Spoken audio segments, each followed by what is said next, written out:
Alright, this one is gonna ruffle some feathers for sure. Some of you guys have asked me to make a list of things that I cannot recommend or I didn't like, or maybe gear that was just plain bad. And to be honest, it actually wasn't that easy because most of the stuff I've tried throughout my life, throughout 25 years of playing guitar, actually wasn't garbage or anything like that. So what I don't want to do is make a video that is all negative. I'm not gonna hate on any brands, however, I will speak the truth and will tell you exactly what gear was not good or I just did not like at all. I'm gonna do this without any censoring or anything. I have a list here on my phone. I'm gonna read it off here. Number 1. Gibson Custom Shop and Gibson USA ES-335s lately. So let's say from the last 2 to 3 years have been so incredibly unstable in terms of quality. The thing is that I tried 5 or 6 different ES-335s. 64 custom shop, 61 custom shop, 2 USA series, and I guess 1 other custom shop, different colors too. And the variance and quality was just ridiculous. I had ES-335s on my lap that were so mediocre and they cost $5,000. And by mediocre, I mean not a bad guitar per se, but there was no wow about them at all. And then some of the typical Gibson paints. Really poorly cut nut slots. Super high action. Weird fret levels at some points. And sound-wise, some were good, some were... And I'm not a Gibson hater at all. Look, I even have my favorite Gibson of all time here, and I play it all the time. It's a Custom Shop 58. It was a present. And it's the best Les Paul I've ever played. It's such a good guitar. The sustain on this is awesome. I've played many gigs with this one. And it's been with me for 13 years, I guess. And I don't want to miss it a single day because this Gibson guitar is amazing. Actually, the amount of Gibson guitars I have played that were amazing is pretty high. Shockingly though, the ES-335s that I've played, there was not even one amongst them that I would have taken home. So here's my little tip. ES-335s, don't buy them online. You can only go wrong. You might have an ES-335 that is great. I personally have played a couple of 335s lately that were just not good enough for the price that was asked. Number 2, the current line of Mexican Telecasters by Fender. I'm a huge Fender Telecaster fan, but there are some products in their lineup that I just don't understand. And the one that puzzles me the most is actually the Fender Mexican Telecaster. To me, that product is pointless because I have played everything from the lowest Squire to my custom shop 52 Butterscotch Tele by Fender that I love so much. And I have to say, the middling guitars in the Fender lineup sometimes just don't make sense. The Fender Mexican Telecaster is much more expensive than the Squire. I guess it's a markup of like $300 or something. And when you go for the Mexican Tele instead of the Squire, you get all the downsides of the Tele. The ones I've played were much heavier than the Squire ones, probably because they were made out of alder, whereas the Squires are made out of pine. But who wants a heavy Tele, right? And even worse, who wants a heavy Tele and pay more for it? Also, in my opinion, the pickups suck in both the Squire and the Fender Mexican Telecaster. So you have to change the pickups anyway. Why wouldn't you want to change the pickups on a Tele that is cheaper to begin with? So you might end up at the original price of a Fender Mexican Tele, but you have great pickups in there. Fret levels aren't better, finishes aren't better. I just think the Squire Classic Vibe Tele is a product that is very hard to beat. And if anybody asks me how to get into the Telecaster game, I always recommend the Squire instead of the Mexican Telecaster because I don't think it does anything better than a Squire. You're just paying a lot for this name on the headstock. Third piece of gear that I actually didn't really like when I tested it is controversial to say the least because it's an absolute bestseller. It's the JHS Morning Glory. I think I've heard Josh Scott say the Morning Glory is his absolute best-selling pedal ever. And the funny thing is, I'm friends with the company. Josh and I were connected via Instagram, and I sometimes check pedals out for them. In general, I have a very friendly relationship to JHS. Sometimes they send me stuff for free.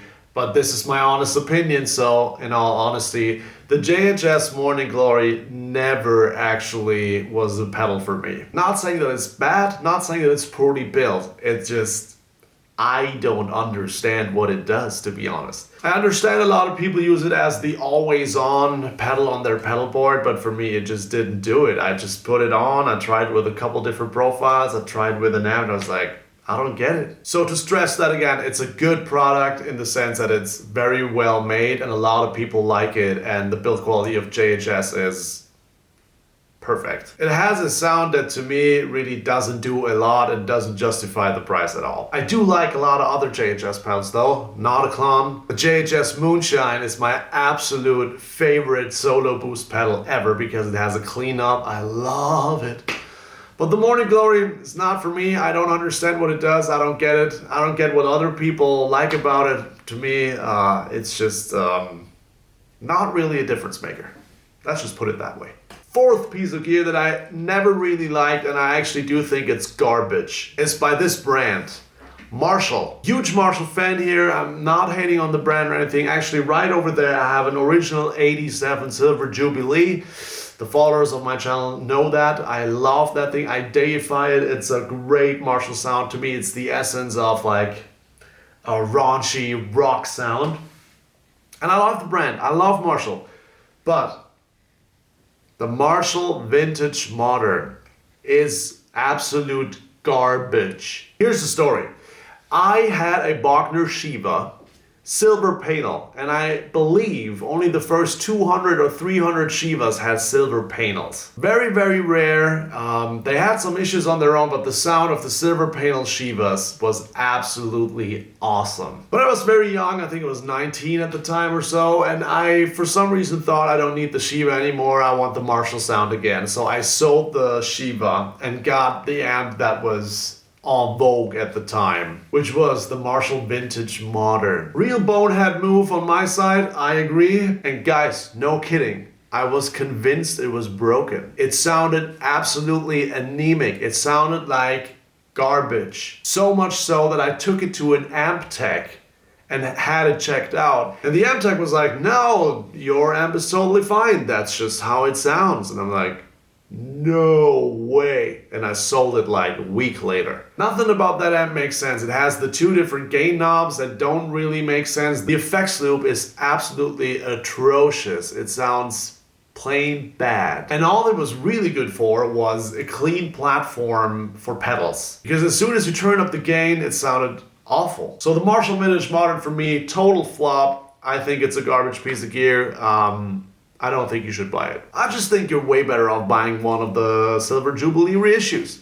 Even though I feel like the 87 still sound better, but that's a different topic for a different day. But generally speaking, I think any Marshall you could buy today, in today's lineup of Marshalls, sounds better than the Marshall Vintage Modern. Fifth piece of gear that I actually could not stand, it's the MXR Duke of Tone. Guys, if you're copying one of the most sought after drive pedals, and whether or not the hype about the King of Tone is actually justified, debatable in my opinion. But when you try and copy that or offer an alternative for that, you need to get it 100% right. Otherwise, it will always be measured by the gold standard, and that gold standard is way better than what you just put out.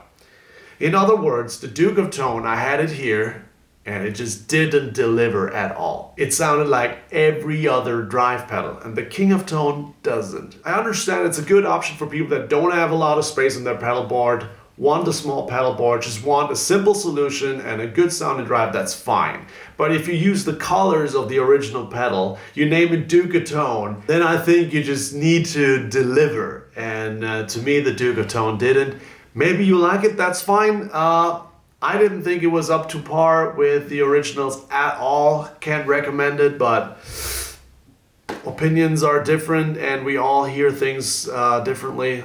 Music is totally subjective, so that's just fine. I'm just saying that's not for me. Super happy though if it works in your workflow. And last but not least, maybe a little bit of periphery in that case, the Rode NT5 microphone for recording acoustic guitar.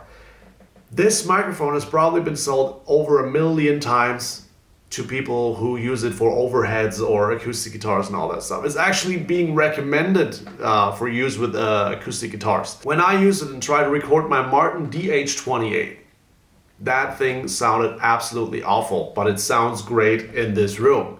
So it's probably about the microphone or my mic placement, but I achieved way better results with the same placement but different mics. So that's out of the equation, I guess. There's still a possibility that I just don't understand that microphone. However, the NT5 by Rode might be a bestseller, just like the JHS Morning Glory is a bestseller, but that mic just sounds anemic to me. It's so trebly, it has no body. The mids are kind of strange, it's kind of hi-fi sounding, and you can't really EQ that out of it later in the mix, I feel like. So whenever I want to record acoustic guitars, the Rode NT5 is not it. However, I know lots and lots of people who use it every single day and swear by it. And I'm like, guys, not in my room, not in not in here. I don't know what it is, but again, no hate. I don't want this to be overly negative. I'm just saying that doesn't fly with me. Much better alternative here, a good Neumann microphone. Neumann, obviously, huge brand, huge legacy, based in Berlin, just around the corner from here. Of course, it's a lot more money, but the KM184 is, to me, the gold standard when it comes to acoustic guitars. So Rode NT5 and I probably won't become friends anytime soon, but that's just fine. It has a million other friends in the world, and that's just cool. And those have been the 6 pieces of gear that I absolutely didn't like. I hope you got something out of this. Do you have an opinion on these? Let me know. Write a comment if you think differently and if you agree, but please keep it friendly. Last time I did this when I talked about 3 Marshall amps that you should not buy, people got really angry, specifically the users of Marshall that I mentioned in that video. Obviously. So leave a comment if you want. I might chime in here and there, and I'll see you in the next one.